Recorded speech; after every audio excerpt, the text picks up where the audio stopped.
Hey guys, welcome back to Middle Class Reactions. So the war's almost 2 weeks in. Tomorrow night, 2 a.m. will technically be 2 weeks, but going ahead and doing this today. This is Thursday, March 12th. Just because things are changing by the day, I want to be sure to make that clear. We're gonna go over the S2 Underground update for the day. It's only 3.5 minutes long, or almost 4 minutes long, and then we're gonna talk about it. No, the title is not, clickbait. I think it's a legitimate question of can we win, but we're going to go over that after this video. So let's tune in.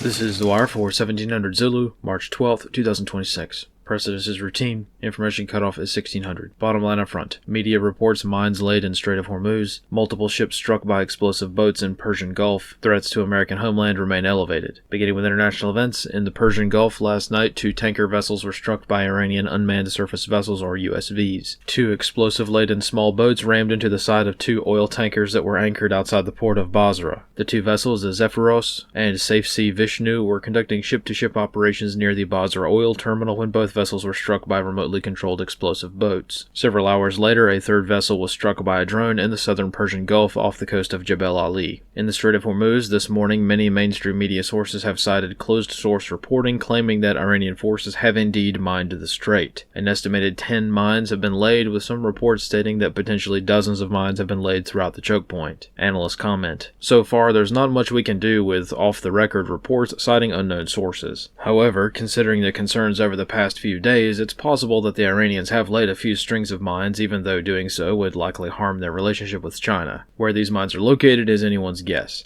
But if the Iranians can continue successful targeting efforts with remotely piloted small boats, it would not be that much of a jump to assess that they can probably place a few mines as well." Around the region, attacks on American installations and positions continue. Al Dhafra Air Base was struck this morning, and more substantial drone strikes were reported throughout Dubai overnight. Most of the munitions were intercepted, but the Address Creek Harbor Hotel was hit by a Shahed drone early this morning. In Bahrain, hotels and other sites continue to be targeted by Iranian drones, in addition to oil infrastructure throughout the island nation, which has been targeted several times since the start of this conflict. Analyst comments for this wire. Yesterday afternoon, multiple mainstream media outlets began broadcasting claims of an alleged plot for Iranian forces to attack the American homeland. Specifically, claims have been made that Iranian forces may attempt to launch drone attacks on California from ships off the west coast. No substantial information or context has been provided beyond that initial leak. As of right now, this is a giant game of telephone. The report probably came from the FBI, was passed to various police departments as a law enforcement sensitive document, and was subsequently leaked to the media without posting the actual source document. For context, the Iranian drone ship off our coast attack vector has been a theory for so many years that in intel circles it's more of a thought experiment that is used to teach concepts. For many, many years, this theory has not been considered a serious threat simply because Iranian forces do not have the naval capability to sustain combat operations off the American west coast.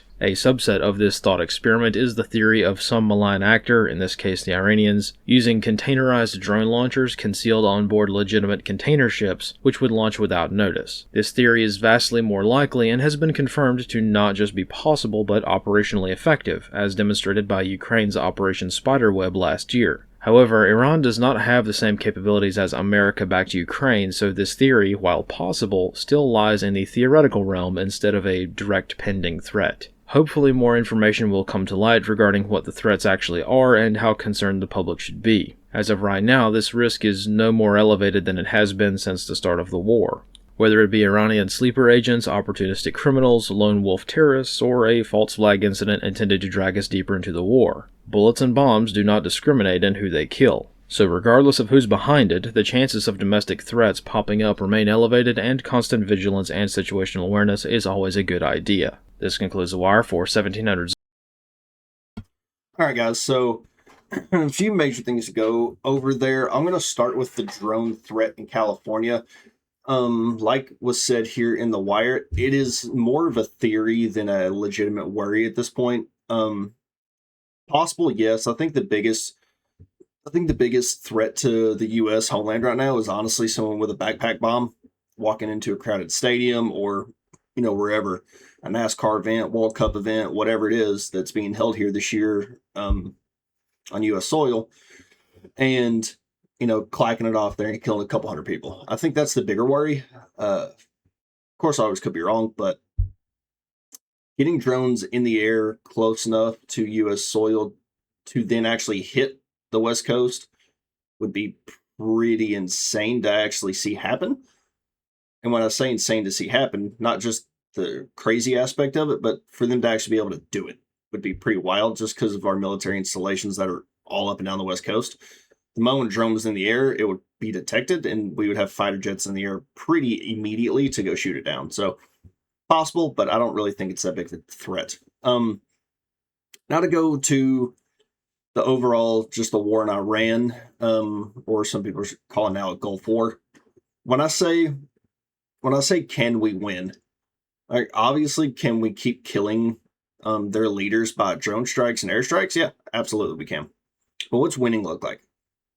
Well, there hadn't been any in really clear statements made by the president of like, hey, our goal is this, and once we hit this goal, we're now done.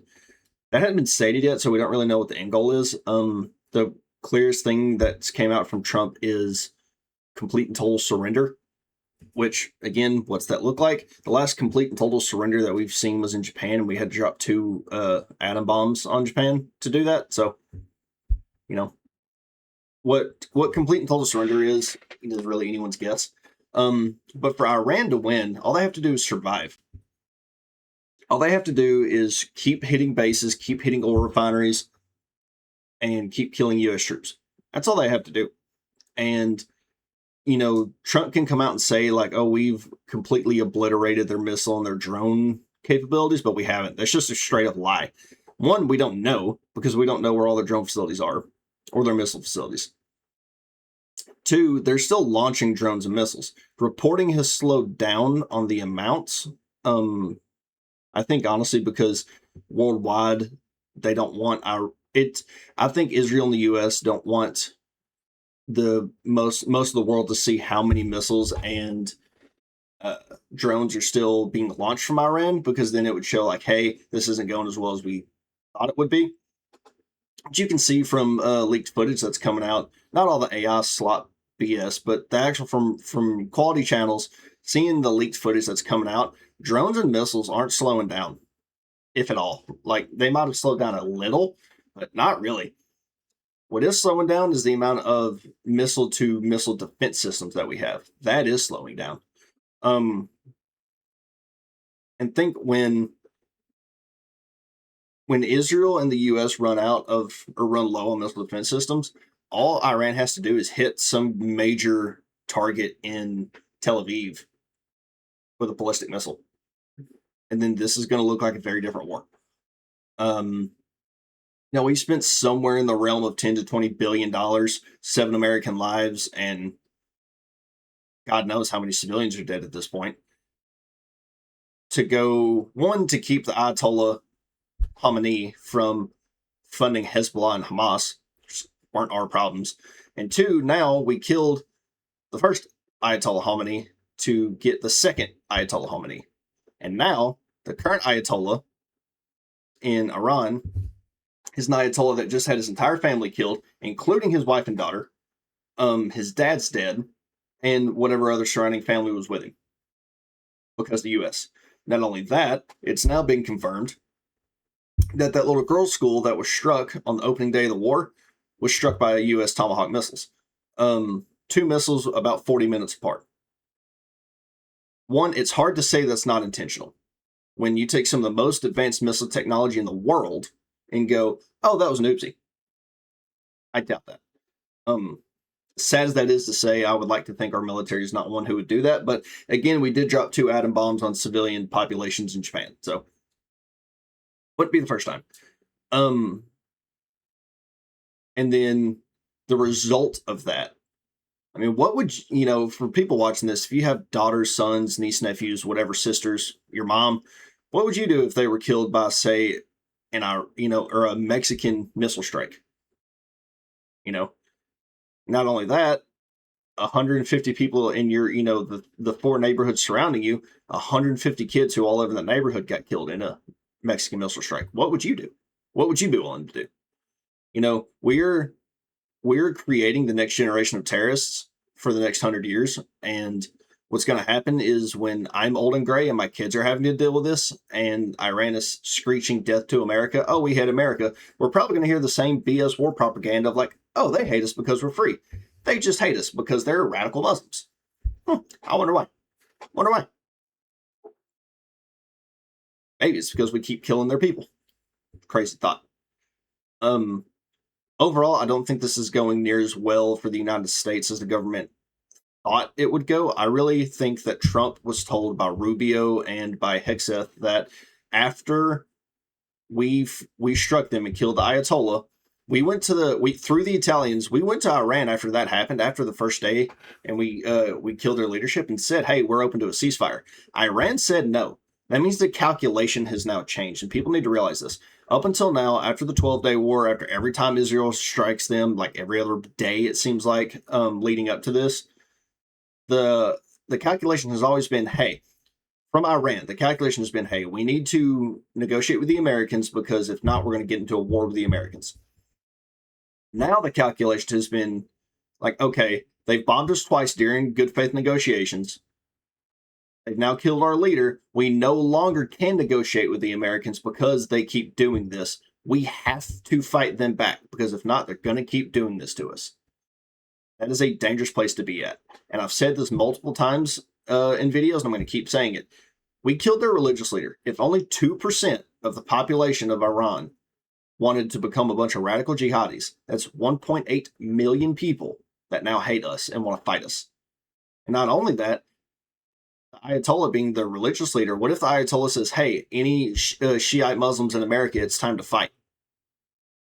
What happens then? Are we going to start seeing armed gunmen going into malls and just fighting to the death? What's that look like? You have two armed Muslims go into a mall with AKs and they decide like, hey, we're not done until we die. How many people die then? We've already seen backlash from this, being in the Austin, Texas mass shooting that happened the day after where 3 people got killed and 15 got injured. That was a Shiite Muslim from, starts with an S, I forget how to pronounce it, but Senegal, Africa. He's a Shiite Muslim that decided to go kill people. There was a terrorist attack in New York. Thankfully, the bomb didn't go off. There was a terrorist attack in New York 2 days ago, right outside the mayor's residence, where a improvised explosive was lit off and thrown into a crowd next to a bunch of police officers. Thankfully, it didn't go off. But this isn't having no repercussions here in America. Not only that, the oil price is skyrocketing. And again, Trump can say, and all the Republican news media is coming out and saying like, oh, short-term pain for long-term gain. We don't know how short-term this is going to be. Right now, Iran virtually has the Strait of Hormuz blocked. And ships aren't really going through it. So we don't know. We don't know what's going to happen. I think this is quickly turning into a longer, drawn-out process than what Trump thought it would.